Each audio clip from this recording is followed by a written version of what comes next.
welcome to my channel, Haylee Marie Vintage. Today I have the Korea section of my Thailand and Korea trip, so we will be diving into that. In this video, I'll show costs when I remember them. This is not a weird flex. I just feel like if you're traveling, it's helpful to see actual prices. In this video, we're gonna cover our first 3 days there, so getting there. The second day, I went to a big craft market and we made rice cakes. And then the third day that we're covering in this, we went to Nami Island and the Garden of the Morning Calm. So that's what we're covering in this video. So let's go ahead and hop into that footage. So we are picking up where we left off, which was leaving Bangkok, heading over to Seoul. We are getting in around sunset time. It is quite pretty going in, but you can definitely see the air quality issues. Doing research on Seoul, it sounds like their air quality is not great a lot of the time.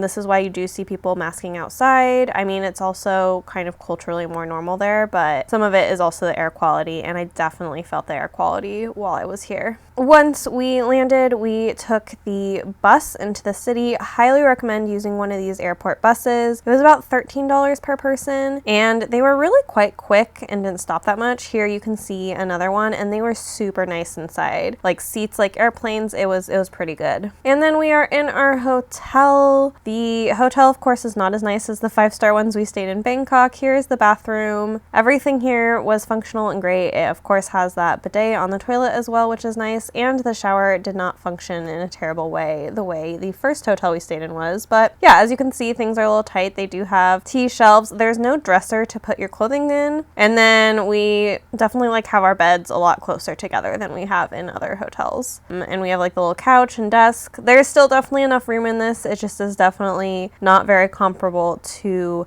the other hotels we stayed in.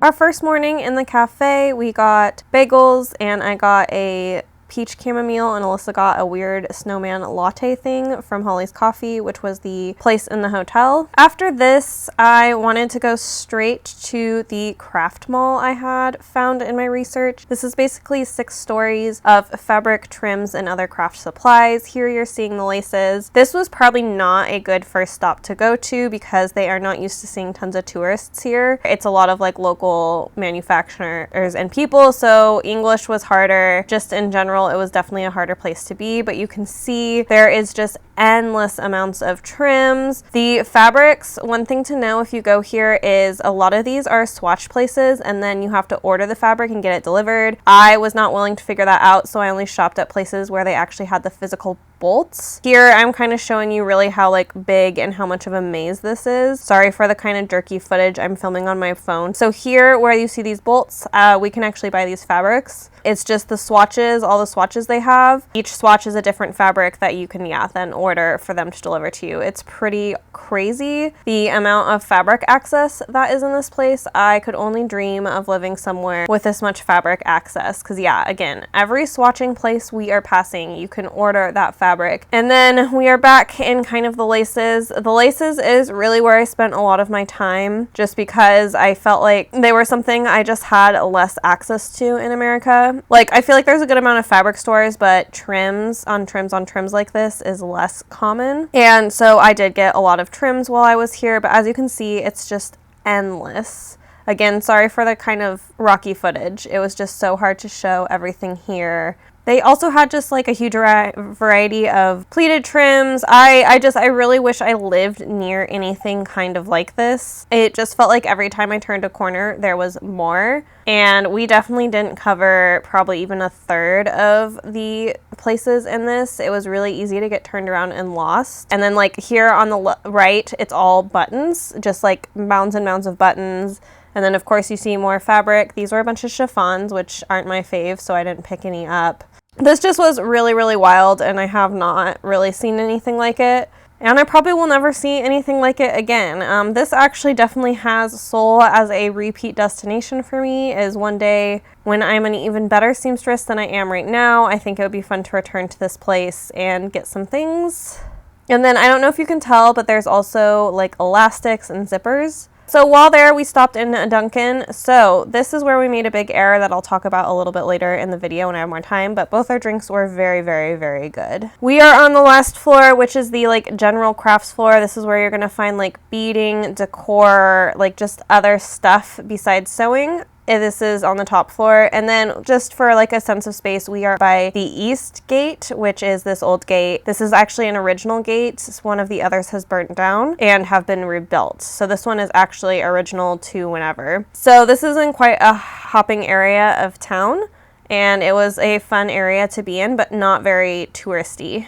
And then for our first lunch, we got street food. These are Korean hot dogs. Alyssa got a cheese one, I got a hot dog, and it's like potato fried around it. And then we head back to the hotel, and then we headed back out to the area for a snack. This is another cafe. I'll put the name of the cafe down below because I don't quite remember. It has a nice street view, good food, good drinks. We were in this area and we were killing time at the cafe to do this rice cake making class. Here I'm trying to show you a little bit of the process, but honestly we were just focused on learning, and it was a really, really fun class. Here are our end rice cakes. This was definitely a ton of fun, and I really recommend doing like a creative class in a city you're in. It's now going to be really high on my list. So now we're in the Hongdae University District, which is where the school is. We went to Beetlebug. If you are in the area, 10 out of 10 recommend. I took some of these candies home, and they are some of the best candy I have ever had. Their flavors are just really powerful and clear, if that makes sense. They're really, really good candy. I got this big variety pack here, and I have really enjoyed it, and I'll be very sad when they're gone. And we are at yet another cafe. This one, there was a collaboration happening. This is normally pink pool themed, which you can kind of see the pool here where the grass is, but they had a collaboration, so it was decorated all fancy. But here you can see like the pink part of the cafe. Really quite beautiful. I love the way they love a theme here. It was very cute and definitely enjoyed looking. Here is kind of a look into that, and again, you can see the pool. I would be very curious what it looks like during not this collab, but it was super fun. And Alyssa here is bringing our drinks. I don't know why it goes into slow-mo here, but bear with me. This is really funny. I got a peach spritz, and I can't remember what type of spritz she got. I really like these. I actually have started making these since I've come home. This slow motion is killing me. Basically what these are is they're sparkling water with the syrup they use in like boba tea. And they're like a homemade soda. I've been really enjoying them. You can pick up these syrups in Asian markets. They are like the best drink. They are so refreshing, and I am now completely hooked on them. Here's some quick normal footage of them. They're so pretty. This district is also where a lot of the vintage shops are located. The vintage style in Korea is a lot sportier than like I feel like what I see in a lot of parts of America. They have all these really fun racing jackets and stuff and windbreakers. So it was a good time. I didn't really like, it wasn't my style, but it was really fun to see what they want there. And then for dinner we had a like flight of different types of fried chicken and some soju and other miscellaneous snacks. And then here are just some lights around the district and the area. It's very, very pretty.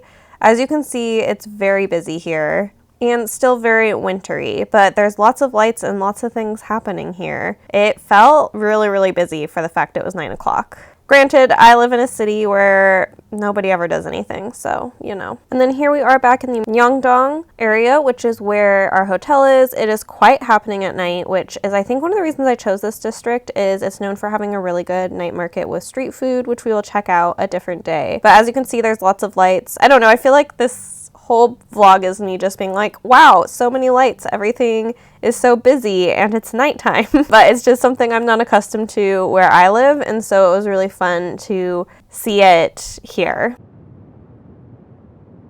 And then we are back this morning and we are in, it's called, I think, the Bird Cafe. It's quite beautiful, as you can see, and just these little sparkling drinks, and they're really, really beautifully done. Here we got honey toast and I got a grape aid, which is what they technically call these spritz, is they're like the name of the thing with an aid at the end. And for today we are headed out of the city towards Nami Island Driving out of the city really made us see how giant this city really is. And it also was a little bit hillier than I thought. I kind of thought Seoul was fairly flat, but after this, it was very clear that it was kind of hilly. When we were going all along the river, it just felt like it kept going and going and going. And then we're in the mountains. Sorry, my camera keeps shaking because it was a pretty bumpy ride. But as you can see, there's like mountains here, which I don't know why that surprised me, but it did. And it was quite fun to see them. We are eating at a restaurant with a type of food called takarpi, which is very, very tasty. You cook it yourself. Normally it's spicy chicken, but because I was with my sister, we got less spicy chicken, even though I would have loved to do the full spicy chicken. And for getting to Nami Island, we took a ferry, and here's us getting off it, and we're greeted by this big frozen fountain, which you will see a lot of those here. I will show you a lot. And then there's kind of this thoroughfare where there is a bunch of trees and lights in the trees, and it's just really pretty. This whole scene is just very winter wonderland and beautiful. We will get off the beaten track in a little, but this is kind of the main road or walk you get through to get to the rest of the island. And here's another beautiful water fountain. So where you see those people walking is on the ice, which you're not supposed to do, and I'm not gonna lie, it made me pretty nervous, but they didn't fall in. The whole place was very touristy, but it was very picturesque. This is the Kissing Bridge. So my understanding is there's just a lot of K-dramas or movies filmed here, and that's why a lot of tourists come here. We just kind of went because I wanted to get out of the city, and it seemed really picturesque, and it was part of a tour that I booked that we are going to do this, and then we're going to go to a garden later. But I liked these weird bottle art pieces. I don't feel like I got good footage here, but they actually used snow to build a sledding hill here, so you could rent a sled and go sledding. And then here we're in, I think they call it like the troll area or something like that. You can see the troll statues, but again, we have a beautiful frozen fountain. You can see the fountain actually running through. It's just really beautiful here. Honestly, the rest of this footage here is going to be me looking at frozen fountains and talking about how pretty they are. There also were just random peacocks roaming around, and they would just like fly up to the roof all of a sudden. Like a bunch of them were sitting up on the roof where I'm sure they aren't bothered. And here are another two frozen fountains. These ones I don't think are as beautiful as some of the other ones I show, but they are still very frozen and very fun. And you can see like the water spurting out and how they actually get built. And here's our friend the albino peacock. He did not really want to come very close to us. And then here we're walking through one of the most famous areas, which is like this tree lane. I'll pop a photo of me here that kind of shows the view that's famous. And then here's just a beautiful landscape with the ice on the shore and the snow. It was just beautiful and peaceful here and fun to get away from the city. And here we're off the beaten path a little bit. We are going on, I think it's called the bungalow walk, where we got to walk by all the places you could stay. Honestly, I think if I came back, I might consider doing one of these because they have a lot of different setups, and I think it would be fun to just kind of stay on the island for the day. And it was here we discovered one of the parts of the islands that my sister was most excited about. There are wild rabbits that are very cute just roaming around. This one was just munching down, and you will see more later, don't worry. We're continuing on this walk. This walk basically goes around the perimeter of the island. The boardwalk part is only on one side of the island, and then it becomes quite muddy. But it's nice because we didn't really come across any other people on this walk. And then on this walk through the trees, I spotted the craziest frozen fountain I've ever seen. It is so tall and so big and so beautiful, and I'm just in love with the way they let their fountains run here. I love all the different formations and stuff it causes. It feels like something out of a fairy tale or like a winter wonderland, and it really just adds an atmosphere to the place that is quite fun. It kind of makes me wish we ran our fountains in the winter in America, because these just are really, really cool. Video doesn't even begin to capture how cool this is. And we spotted another rabbit. This one has some white spots on it, so it's just kind of fun. They all have their little colors and stuff and are so cute. This one let me get pretty close. And here are two more rabbits. These were quite wild, but one of them actually walked onto my shoe and started to try to eat it. So these were very, very domestic rabbits, and I was quite startled by the fact one tried to nibble my shoe. I don't know, I could just feel his little bunny face trying to nibble on my toes, and I'm sure now I will have rabbit-related nightmares for the rest of my life. And then we stopped by another cafe to get tea. Alyssa got an apple one, I got a lemon one, and then we got these bean pastries with butter things. The pastries themselves weren't bad. It was honestly just the straight block of butter in them that we didn't love so much.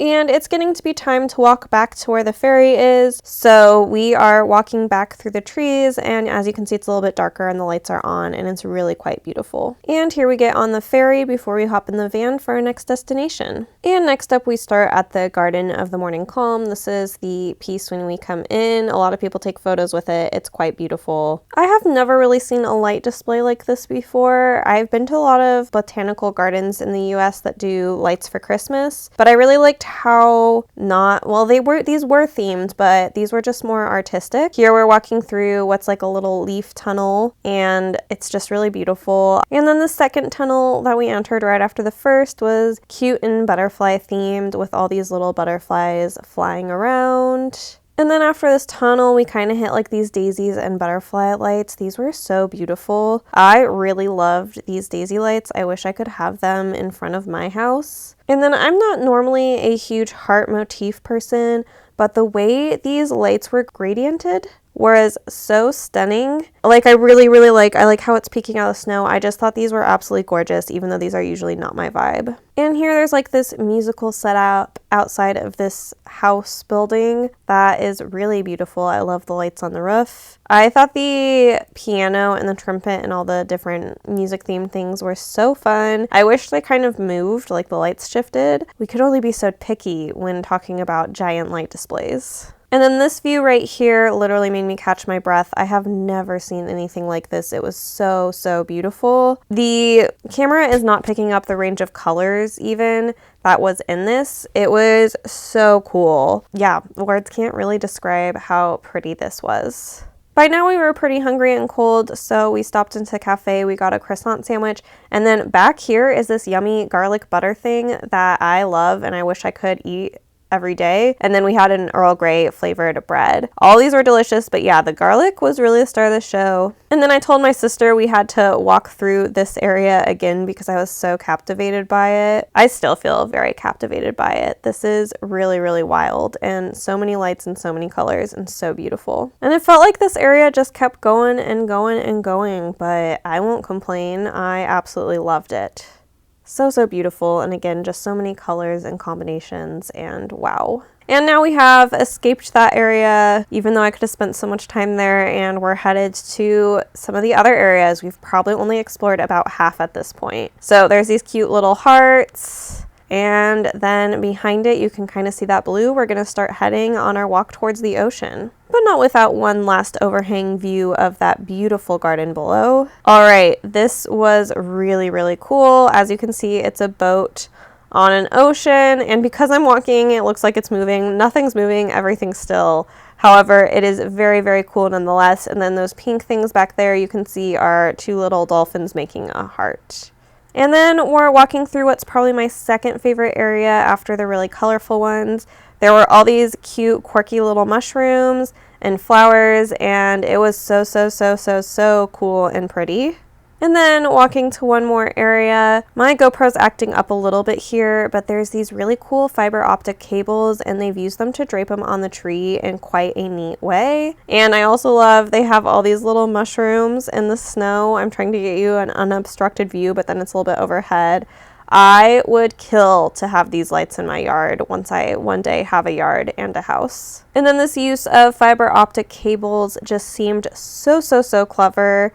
They're hanging from the tree branches, kind of causing this very sea-like, jellyfish-like, beautiful formation. And then I made my sister walk through the giant mushroom and flower part again because I enjoyed it so much the first time. I mean, look at these mushrooms. They're as tall as I am and so sparkly and pink and beautiful. I was unable to get this without people taking Instagram photos, but here are the hearts within the ocean in the background. Very pretty. And then this area here is just kind of a fun little Instagram photo op. Like all of these are different photos you can take for Instagram. I guess I should have taken one in the house. That would have been quite fun. So that is kind of what was back here. Nobody was back here, and then we came back here and started taking photos, and then all of a sudden everybody was back here. But I definitely have a few kind of fun photos from here. And then our next stop was this purple tunnel. This was so cool. The lights were mixed in with like these faux florals, and it was just really beautiful because it made the light feel a lot denser than in those tunnels we were in at the beginning of this garden tour. And then we still had some time to kill, so I made Alyssa walk back through the butterflies and daisies with me because I loved this space. And the first time we entered it, there were a lot of people here, and so we got to enjoy it a little bit more slow and with a lot less couples in it. And then the last bit of this walk was over the bridge. This bridge is just like a suspended bridge that goes over the garden. Somebody kept jumping on it and shaking it, and that was not our favorite. However, I did, before we get off it, want to show you, I love the way they did like these waterfalls coming from the leaf tunnel we walked through at first. I thought this was just really pretty, and I wanted to show you it. The last thing I dragged my sister to was the greenhouse. I saw it on the map and they had lights like it was leading you somewhere. But once we got to the greenhouse, it's quite dark, as you can see. But it was fun. But then we headed back towards the front. And then we're back at the front. There were less people here, so I could show you a close-up of these flowers. I was trying to figure out how they made them because I thought they were so cool. I loved all the different colors and variations. I just thought this intro in was really well done. I mean, the whole garden was really well done, but I thought these flowers were so cool. That wraps up the footage portion of this video, and I will now give you a bit of an outro. All right, now we're wrapping up this video. I have some thoughts. So, would not recommend having the craft market be your first experience in Korea. It's like not a tourist place. So I would recommend like your first day going to more touristy areas to just get like adjusted. Korean culture is definitely quite a bit different than United States culture. There's just more rules essentially, and it's just helpful to, I guess, like get in touch with that. So I do research before I go to any other country, any rules I should know, any customs, any things that like you don't want to accidentally offend. I want to go over a couple things in Korea that I did not know until I was there and were not included on any of those lists of cultural things you should know. However, there are a lot of other rules that we weren't aware of, and so being in a non-tourist area where someone didn't speak English was a little bit hard. Once we read about these cultures and customs and understood where they came from, things went really smoothly again, but it just definitely like took a minute. The first thing that I mentioned, the Dunkin' Donut cafe thing. So what we learned is, at least in Seoul, I'm not going to speak for all of Korea, but in Seoul, if you get a to-go cup, you cannot sit in the cafe. That is the law, and the cafe gets fined if you sit with your to-go cup at the cafe even for a few minutes. Like in America, you get a to-go cup, you sit for a little with your friend, and then you take it to go. But in Seoul, you have to decide if you're going to sit or decide if you're going to go. And this is an effort to reduce waste. Once we knew that, we were good to go. Getting like kind of yelled at and chased out of the cafe was awkward. It's not the barista's fault at all. It was totally on us. Figured I would tell you guys that just to let you know. And then the second problem is there's like not a lot of public trash cans in Korea. So once I learned this, I carried a little bag in my bag to throw things away until we found a trash can. But basically then afterwards, when we had our to-go cups, we were desperately trying to find a trash can and there were no trash cans anywhere. And I tried to put something in the trash can of another cafe and I got yelled at again, but it made a big scene. It was really awkward, and I feel awkward sharing this with you guys. I don't really want to admit about a time I was a bad tourist, but I was, and hopefully your learnings from me will make it so you don't do the same mistakes. And then the other thing that was just kind of jarring is in America, a lot of times when you bump into people, you apologize or you acknowledge it. In Korea, that is not the custom. It's just assumed in life you're gonna get bumped by people. Once I learned that, I'm actually a huge fan of this culture of like not apologizing when bumping into people, because I also think in America it's primarily women who bump into people and apologize. I feel like when men bump into me, they don't usually apologize. And then the last one is holding the door is actually considered rude because it's considered you're forcing the person behind you to walk faster so they can go through the door. So all of those things are just customs that are different than America, and I feel like would be helpful for you to know that I didn't get from the research I did. That is your tips, your heads up. So hopefully you don't look like a terrible tourist the way I did. Anyway, hopefully that was helpful. And then other than that, we loved Seoul. The people are really, really warm once you get used to the culture. We got mistaken for being study abroad students all the time there, which is always fun to be mistaken for a lot younger than you are. I want to say that like, even though it took a little bit of adjustment, once we adjusted, it was so fun. And I really appreciate a lot of the like values they hold. Like I like the like some things just happen in life type of value, and like honestly trying to decide if I hold the door or not for somebody like stresses me out and gives me anxiety. So actually there's a lot of social things that are really nice in Korea. People don't approach you. I don't know, there's not a lot of the weird fake niceties that America has. And I actually found it kind of nice once I adjusted and I realized that was a part of the culture. Because I do know from like traveling and stuff that American culture is considered sometimes kind of fake nice. So it was really interesting to experience a culture that it doesn't feel like has much of that like fake niceties. And for me being autistic, it was kind of fun because I didn't have to like mask as much. Like I was literally physically wearing a mask, but I didn't have to mask my autism as much because you're not expected to smile at people. You're not expected to make weird little small talk. People don't approach you in public. Like it was actually a really, really nice culture for me. And it's funny how a culture can actually work really well for you, but it just takes a little bit of adjustment compared to the culture you come from. And I again think that's why you travel. I think you travel to just see and experience different cultures than your own. But yeah, that sums up this video. I hope you enjoyed it. Stay tuned for part 2. We're doing some temples and Lottie Worlds, which is an amusement park there, kind of like Disneyland and stuff like that in that video, as well as a vintage, like one of the biggest vintage flea markets. So stay tuned for that. That will come on Wednesday, and subscribe and stick around if you want to see that. And I will see you next time. Bye.